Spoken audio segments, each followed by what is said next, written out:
La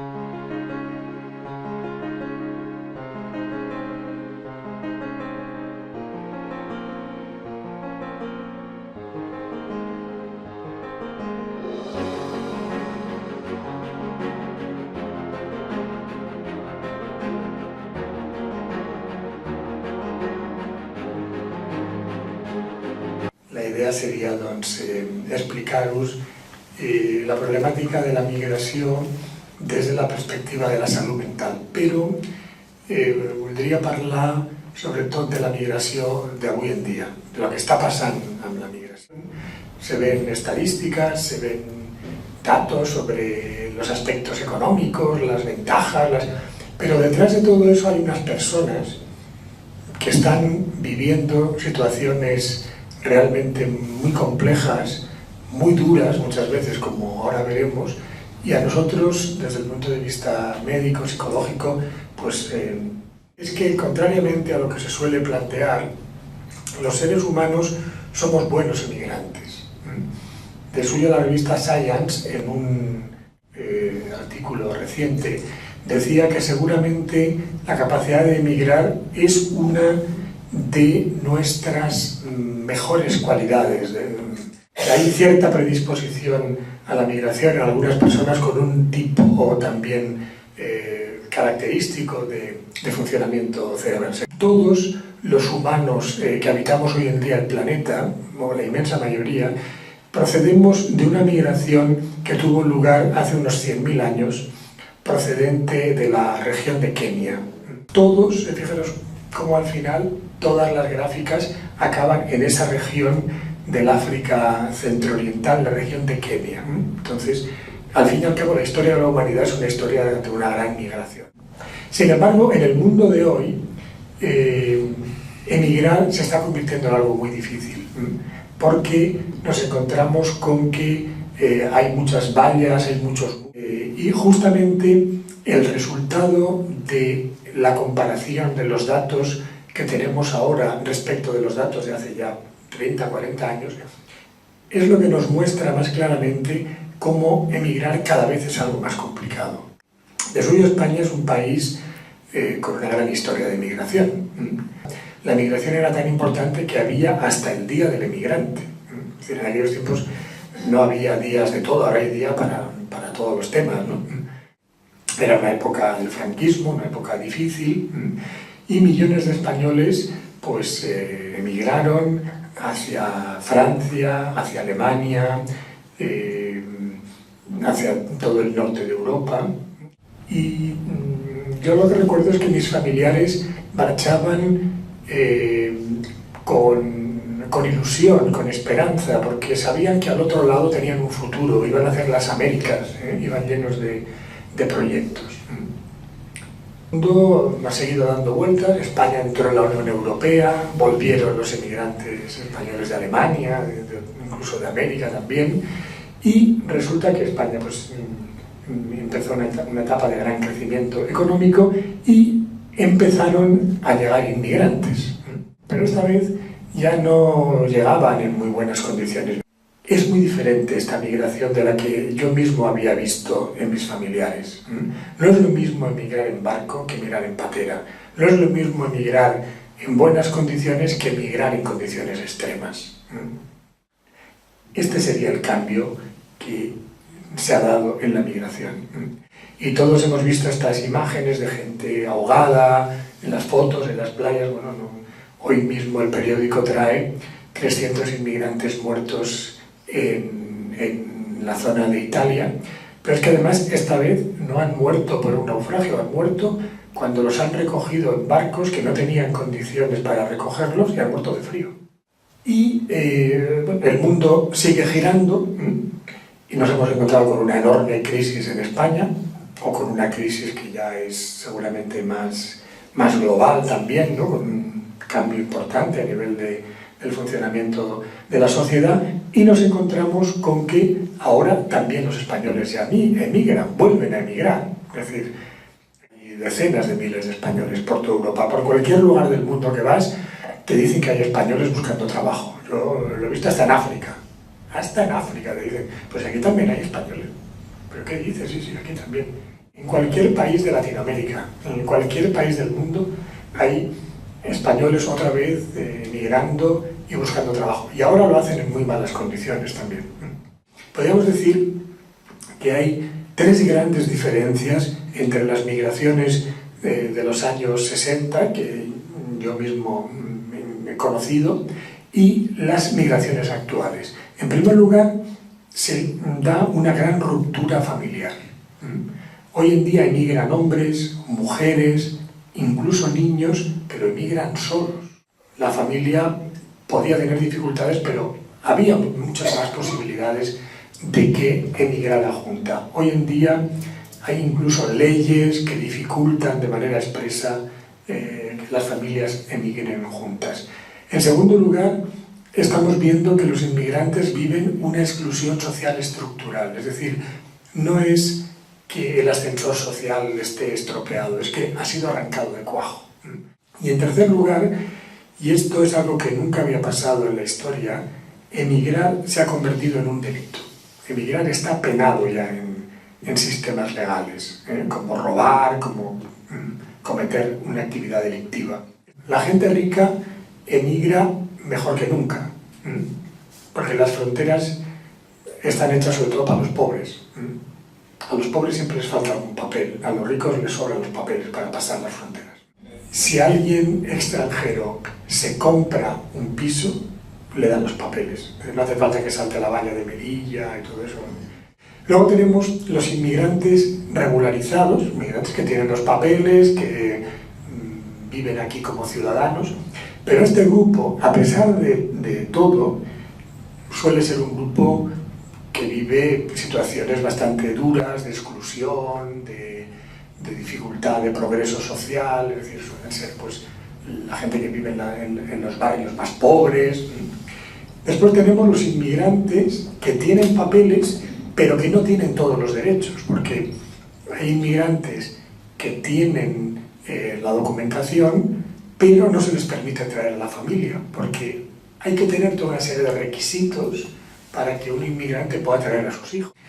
Luego tenemos inmigrantes que están ahí en el límite legal, y finalmente tenemos los sin papeles. Se calcula que hay unos 50 millones de sin papeles en el mundo actualmente.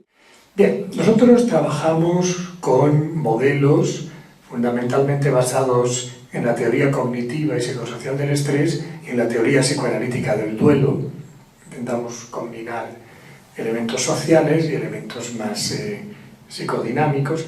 Cuando alguien emigra, vive un duelo diferente al duelo por la pérdida de un ser querido. Cuando alguien muere, desaparece, pero cuando alguien emigra, se separa de su país de origen, pero sigue estando ahí.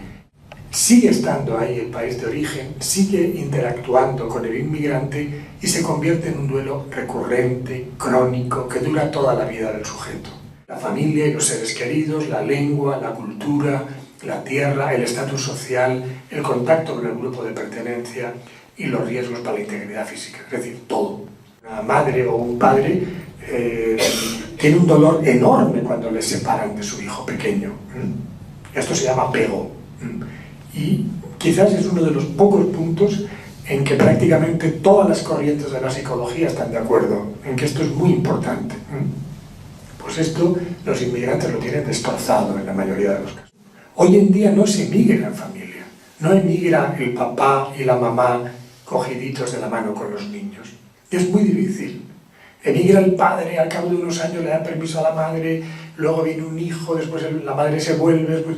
Las familias están rotas y la crisis todavía ha incrementado más esto. Fijaros que en la literatura vemos cómo las familias emigraban juntas. Las uvas de la ira, las películas del oeste que todos hemos visto tantas veces en la tele, en el cine, ¿no? Los Wilson, los Smith, iban todos juntos en el carromato. Claro, emigrar así era mucho mejor, ¿no? Compartían, se apoyaban, la familia tiene una gran importancia a nivel afectivo, ¿no? Pero también los hijos que quedan en los países de origen sin poder ser reagrupados viven situaciones muy duras. Este es un pueblo de Ecuador en el cual ha habido 62 niños que se han suicidado. Son niños viejos, son niños tristes, son niños que no corren, que no saltan, son niños huérfanos en vida. Bien, entonces los inmigrantes no solo tienen este drama familiar, muchas veces pues no tienen acceso a las mínimas condiciones de vivienda, de protección, duermen en la calle, en fin, realmente pues son situaciones muy duras, pero como decíamos antes, además se ha introducido en la migración actual un elemento nuevo, el miedo, el terror. Y esto es muy importante también psicológicamente, porque sabemos que la seguridad es la segunda necesidad básica de un ser humano. Es decir, ahora mismo los que estamos aquí estuviéramos en peligro, estaríamos tensos, estaríamos sufriendo.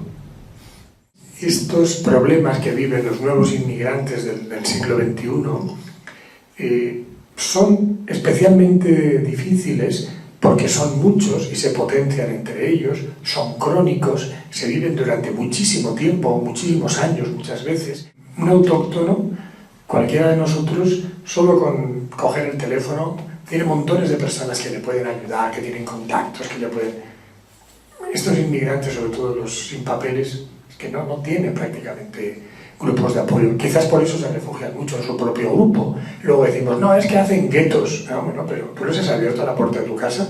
Nosotros, los profesionales de la salud mental, metemos la pata con esta población. Y en vez de ayudarles, les complicamos más la vida. ¿Por qué? Porque hay profesionales a los que este tema les importa un pito y dicen que esto no tiene ninguna importancia, pero luego otras veces nos encontramos con que nos equivocamos al entender esta problemática y les sobrediagnosticamos, es decir, consideramos que están enfermos en vez de entender que están estresados. La globalización ha unificado muchísimo los problemas en todo el planeta. Millones de inmigrantes se han desplazado dentro de África, dentro de Asia. Hay mucha migración sur-sur, no solo sur-norte. Hay un tren que cruza Estados Unidos, México, camino de Estados Unidos, que le llaman La Bestia, que es famoso por las agresiones que sufren los inmigrantes, la indefensión que viven, se cometen todo tipo de abusos. Muchas mujeres que llegan embarazadas han sido violadas en el viaje, hasta el punto que en muchos países se recomienda a cualquier mujer que quiera emigrar que lleve un anticonceptivo. El peor naufragio es aquí, cuando después de tantos esfuerzos no pueden salir adelante, traen una mochila, una maleta con unos pocos enseres, pero llena hasta arriba de ilusiones, ¿no? Son los que más abultan los sueños de una vida mejor. Y paradójicamente, mientras tanto la población europea va envejeciendo, sabemos que hace falta mucha más gente joven para poder tirar adelante nuestro propio sistema económico, pero las fronteras están cerradas. Pero la mayoría de estos inmigrantes no tienen apatía, no tienen ideas de muerte, por lo tanto no podemos diagnosticarlos de enfermos depresivos. Tienen síntomas del área de la ansiedad, tensión, nerviosismo, tienen insomnio, dolores de cabeza, fatiga, que es una respuesta normal ante unas situaciones difíciles. Más rápido escribimos inmigraña, migraña del inmigrante, porque curiosamente migración y migraña tienen la misma raíz. La interpretación que ellos dan a todo este sufrimiento, una interpretación cultural, muchas veces piensan que lo que les pasa tiene que ver con el mal de ojo, con la brujería, con la hechicería. Creemos que es importante llamarle por su nombre al estrés y al duelo y no llamarle enfermedad, porque no lo es. Este sería un poco el perfil del inmigrante con síndrome de Ulises. Es un latino o subsahariano, africano, entre 30 y 45 años, que lleva entre 2 y 5 años aquí. Es muy curioso porque lo vemos igual en hombres y en mujeres, no hay diferencias de género. Hemos visto que es el primogénito de la familia, el número 1, tanto en hombre como en mujer. Una tristeza distinta a la del enfermo depresivo. Se parecería, por ejemplo, a la que describía magistralmente San Ignacio de Loyola cuando hablaba de la desolación.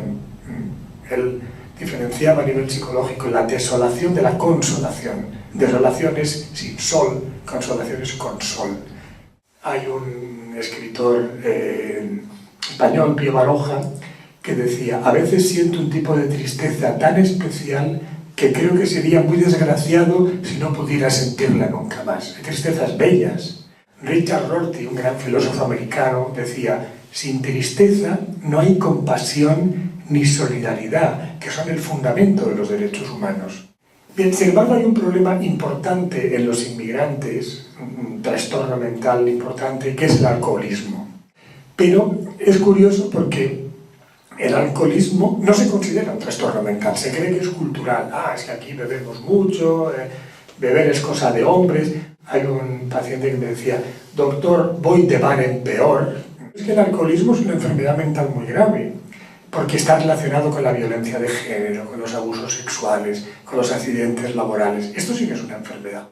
Incluso en España el alcohol está considerado alimento. Bien, entonces el síndrome de Ulises pertenece al área de la prevención.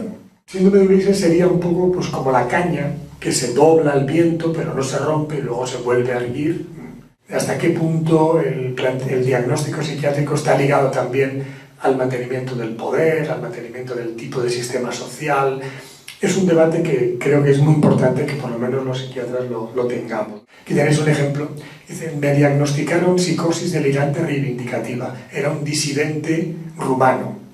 Como se oponía al régimen, dijeron: que este está loco, ¿no? Aquí los psiquiatras actuaban al servicio del poder, ¿no? En ese momento, ¿no? La intervención en la mayoría de los inmigrantes, como no están enfermos, pues es una intervención de tipo psicosocial, psicoeducativa, de contención, de apoyo emocional. Es decir, no hay que tratarlos como enfermos porque no lo están. ¿Por qué llamarle Ulises a todo esto? Bueno, pues yo creo que todos hemos visto en el periódico Odisea cruzando África, es decir, no es una imagen tan alejada. También le puse este nombre por dignificar la figura del inmigrante, siempre despreciado, cuando en realidad es un héroe. Es decir, gente que lee la Odisea y se emociona, y en la plaza delante de su casa tiene un señor que le puede explicar prácticamente lo mismo, que se cruzó no sé cuántos miles de kilómetros en un barco, que hoy en día no es un solo hombre como Ulises, sino son cientos de miles, millones los que viven los mismos dramas, y que Ulises, tal como decía antes, era un semidios.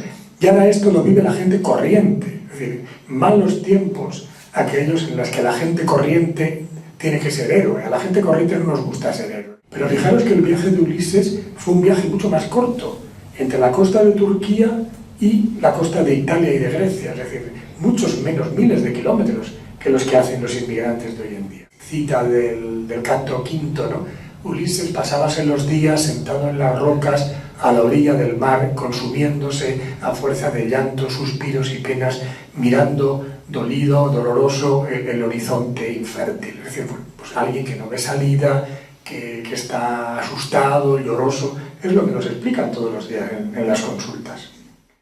El loto, como en la propia Odisea, tomaban sustancias para olvidar, como el alcohol. Cuando el dolor es muy grande, la gente no puede más, hace lo que sea para escapar del dolor. El loto era una manera de evitar acordarse de los seres queridos, ver la difícil situación. Bueno, y el tema de los peligros, ¿no? Cuando Ulises le dice al cíclope Polifemo: me preguntas cuál es mi nombre, voy a decírtelo, mi nombre es nadie y nadie me llaman todos. Pero si para sobrevivir se ha de ser nadie, no puede haber identidad, ni autoestima, ni integración social, y así no puede haber salud mental. Hicimos una sesión en Bruselas, se ha creado una comisión de trabajo de diferentes países en Europa, está en Wikipedia, traducido a diferentes lenguas, aquí está en japonés, ha habido una serie de novelas, de obras de teatro, de libros de poesía. Es un tema que ha sido recogido en diferentes lugares, está recogido también a nivel judicial como atenuante. A nadie se le ocurriría hacer una serie cómica sobre las víctimas de los accidentes de tráfico o las mujeres maltratadas. Con los inmigrantes todo vale, podemos reírnos de su sufrimiento, ¿no?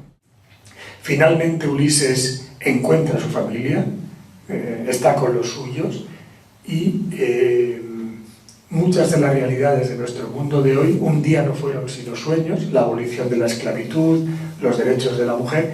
Estamos seguros de que un día pues también los inmigrantes podrán tener una migración digna, podrán estar con sus familias, etc., ¿no? Un poco acabe bien como la historia de Ulises.